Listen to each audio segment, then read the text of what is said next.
Hey everyone, welcome back to Heartway Farms. Today we are talking about gingerbread cookies, so let's get started.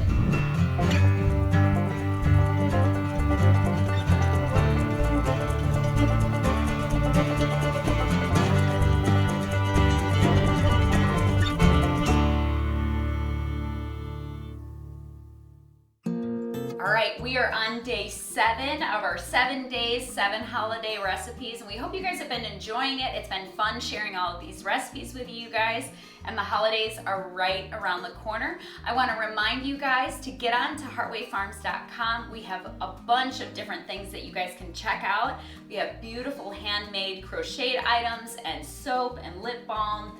My favorite lotion in the whole world, our gold lotion, aprons, all of those wonderful things that would make awesome gifts for all of the people in your life. So anyway, go check that out. But today, let's get started on our beautiful gingerbread cookies. These are one of my favorites. And I was like, Julianne, please make those, please. These are so good. Usually, we're not frosting people. You and I, specifically. Some people in the family are, but you and I are not frosting people. And not that these have frosting, they have an icing on top.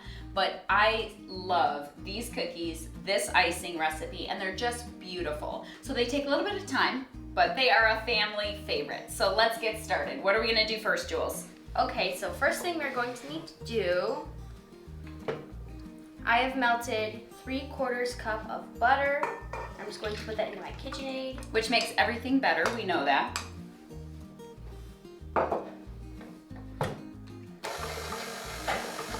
And then we have a 1/2 cup of brown sugar. It can be light or dark, doesn't really matter.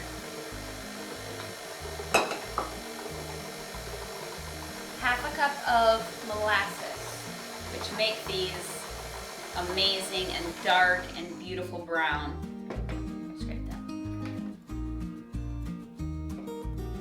And right now we're just making the dough. Julianne. Right now we're just making the dough, but this dough has to chill. So it's morning time. We are preparing the dough now so that we can decorate and have some family time later. All the kids like taking the turns decorating, which is fun. We like making some pretty, but then letting the kids have fun too. So you're just combining those too? Just letting it all combine. And then I'm going to put in around 2 teaspoons of vanilla. And I'm just going to eyeball this.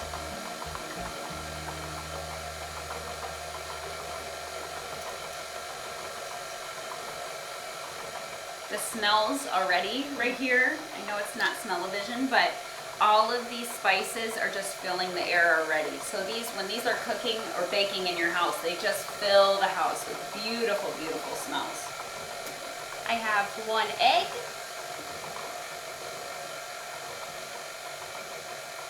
Then I'm just gonna let this all mix together for a little bit.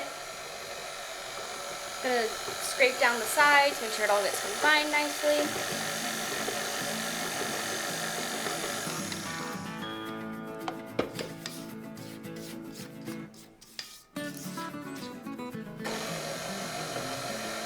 And then I'm going to put in my spices. So I have 1 tablespoon of cinnamon, 1 tablespoon of ground ginger, a 1/2 teaspoon of nutmeg, and 3/4 teaspoon of ground cloves.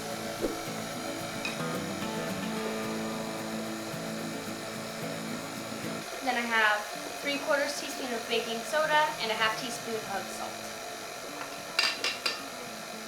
The salt really helps balance all of the sweetness in this of the molasses, so it's a great balance. Great cookie to go with your coffee. And it's pretty. Who doesn't like to eat pretty food, right? So these are so pretty. A great thing to take to a get-together, a cookie exchange, or whatever. Yeah, and this batch makes a decent amount of cookies too. Yes. So you only have to usually make 1 batch. Now I have 3 3/4 cup of flour, and I'm just going to carefully dump that in. And then turn your mixer on slow so it doesn't explode in your face. We've all had that happen, I'm sure, at least once or twice.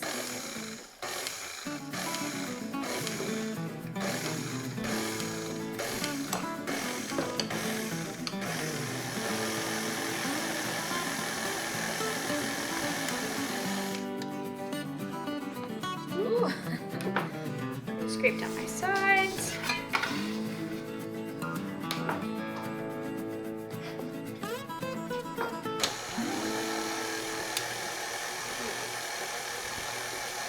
And I'm just going to throw in like 2 tablespoons of milk just to help bring it all together. But keep your milk out in case you need to add a little bit more. It's better to add a little bit at first. You're just moistening the batter just a little bit. But if you put in too much, then you're kind of in trouble. So just start with a little bit, and you can always add more if you need to. But it's looking good. Mm-hmm. Almost crumbly. Yeah, but it should come together. Do you want me to get some plastic wrap for you? Yes. That's looking good. Do just a tiny bit more milk now. And I'm just getting a section of plastic wrap ready to wrap the dough for when we put it in the refrigerator. Usually with this recipe, the thickness or crumbliness of the dough varies when you do the actual recipe because of different sizes of eggs and that kind of a thing. Yeah, especially with farm fresh yes. eggs, there's variation for sure. So that's why sometimes you need to add a little bit of milk. Sometimes you don't need to add any milk at all. So just watch it.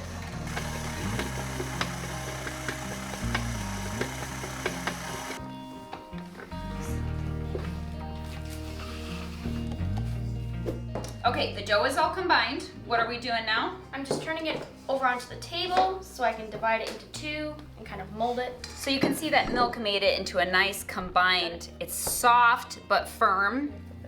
It's a beautiful color.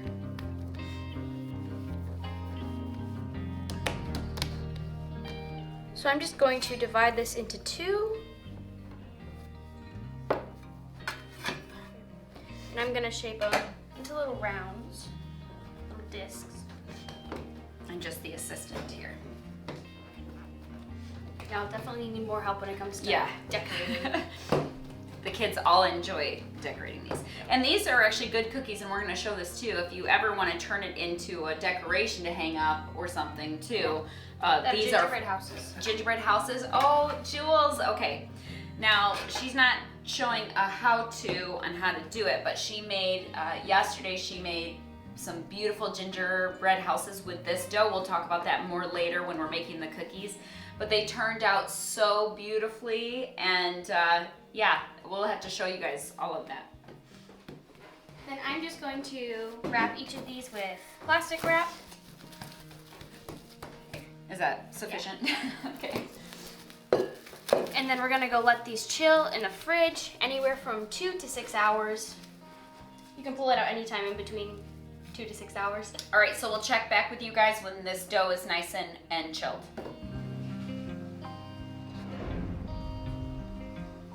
All right, our beautiful gingerbread dough has been chilling in the fridge for a few hours, and now we're ready to get started. It's nice and cold and firm. Jules is gonna roll out her batch of dough, and then she's gonna explain some stuff, and then I'll do mine. Okay, I'm going to roll out my dough. I'm just going to put down a little bit of flour, just to keep it from sticking too badly.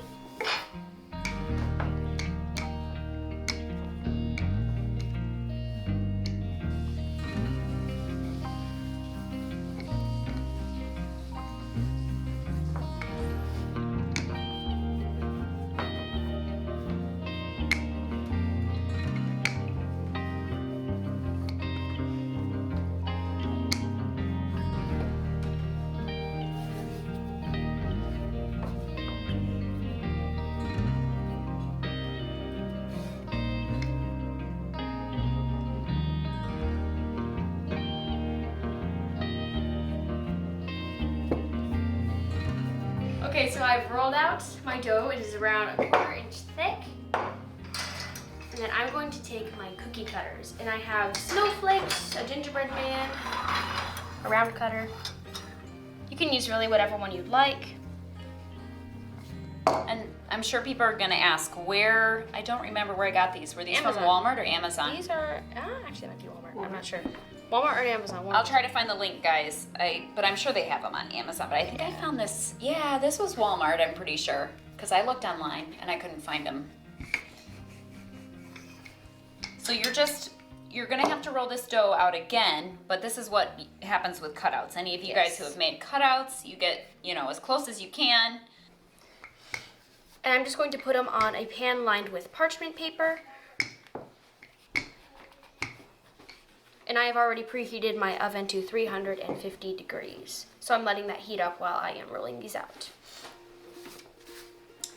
And I'm gonna roll out the other portion of dough while she's doing that, but let's talk, while we do this, let's talk about your gingerbread houses that you made yesterday.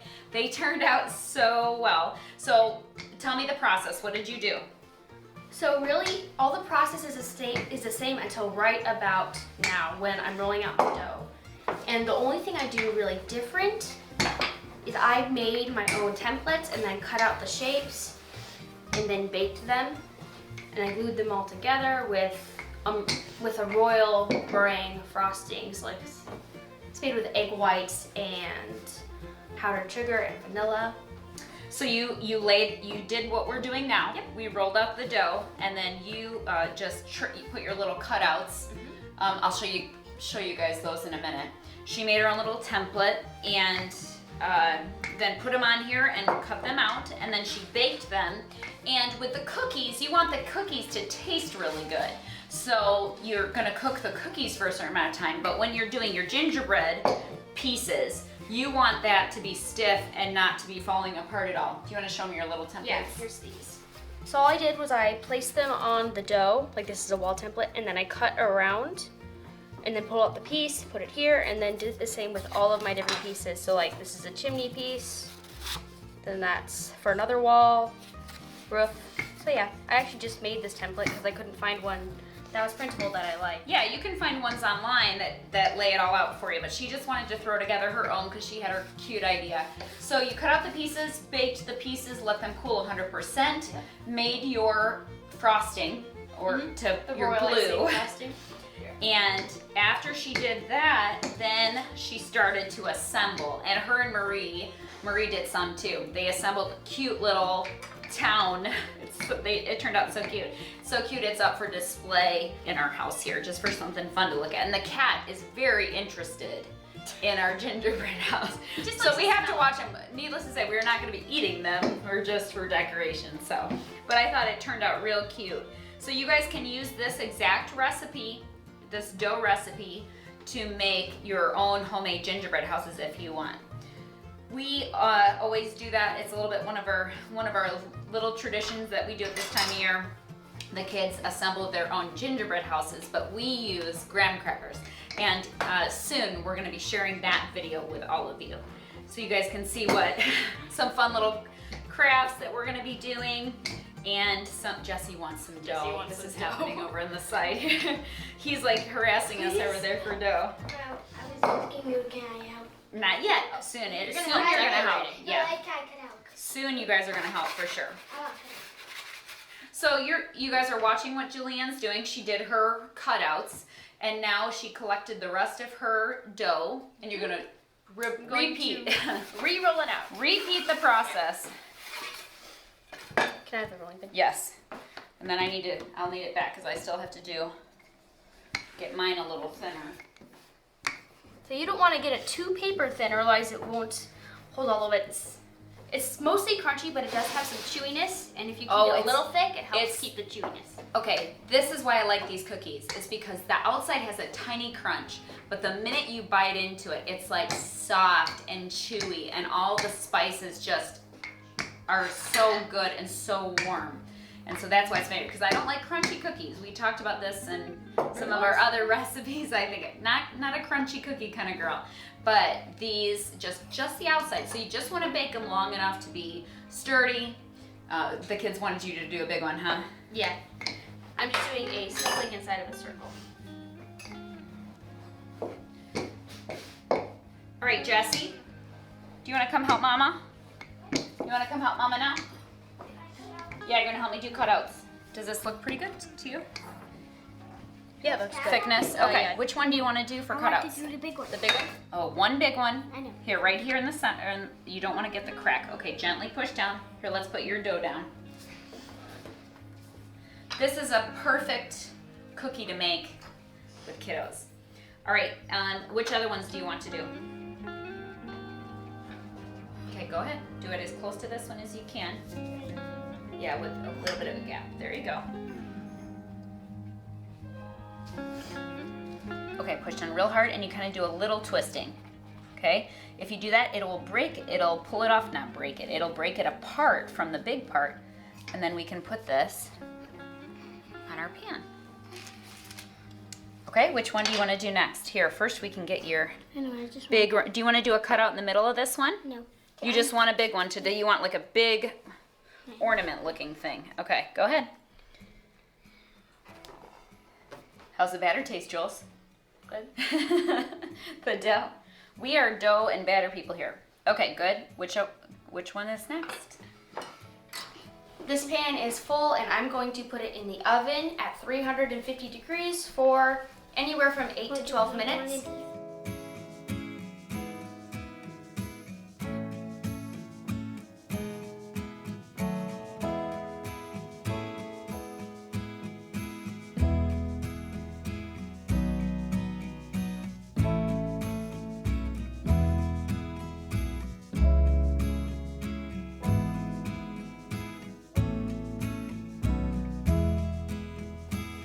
Are they done? Okay, done.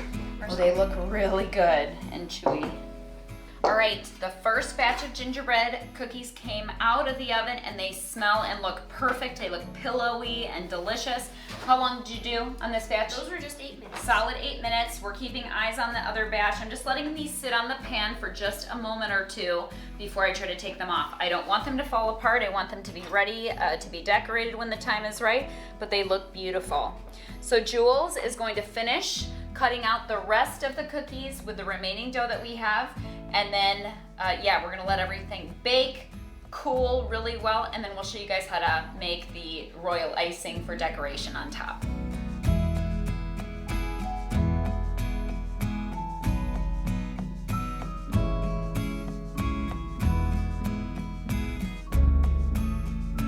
Okay, the cookies are hot out of the oven. They need to sit here and be completely cooled before we can decorate them. And so Julianne is going to show you how to make the icing. I called it royal icing before. That's what she used on the gingerbread houses, so I take that back. This is just a plain old icing. Powdered sugar icing. Powdered sugar, sorry, I said the wrong thing. So for this, we're not going to use the egg white option. We're going to do, so what are we doing for our glaze, our icing today? So we have 3 cups of powdered sugar, and I'm going to throw in around 1/4 teaspoon of vanilla. Most likely more. Now you actually don't want tons of liquid in this. And then for water, I don't actually have an exact measurement for this. What I do is I do it by tablespoons. So I'm just going to do 2 tablespoons at first and then mix it together. You really don't want to make this super duper runny. It needs to be pretty thick for it to stay on the cookie. So little bits at a time. So see.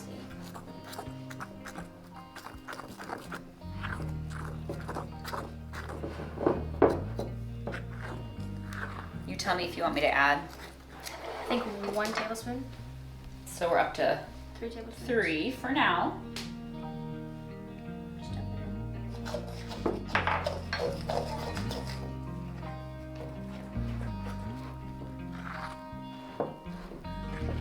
I'm gonna get your arm workout for the day. And if for some reason you accidentally put in too much liquid, you can absolutely just add some more powdered sugar into it. It's kind of a vicious cycle. So we'll show you the consistency that you want and break up all those clumps. That's what Jules is doing right now. She's incorporating it nice. Good. I don't think I'm gonna add it. Okay, so I'm gonna take this and put this away. You want it just thick enough, but also just thin enough to where it actually goes through the piping bag. But yeah, that feels pretty good.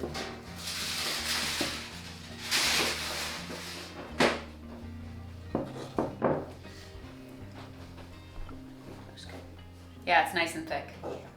And it will kind of continue to thicken a little bit as it absorbs all that. Okay, so she is going to finish mixing these up and get it into the piping bag so that we can start decorating our beautiful cookies.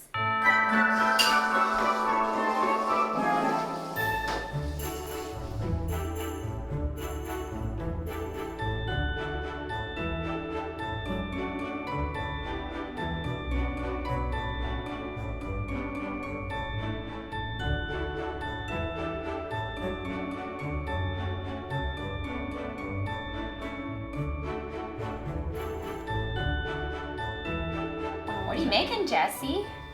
What's it gonna be, bud? He doesn't know yet.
All right, our gingerbread cookies are completely done and they turned out so good and they are so beautiful. We're so happy to share these recipes with you. We hope you guys enjoyed the full week of recipes. So make sure you hit the subscribe button so you don't miss anything from Heartway Farms and see all the fun things we're up to in this next year. All right, we'll talk to y'all soon.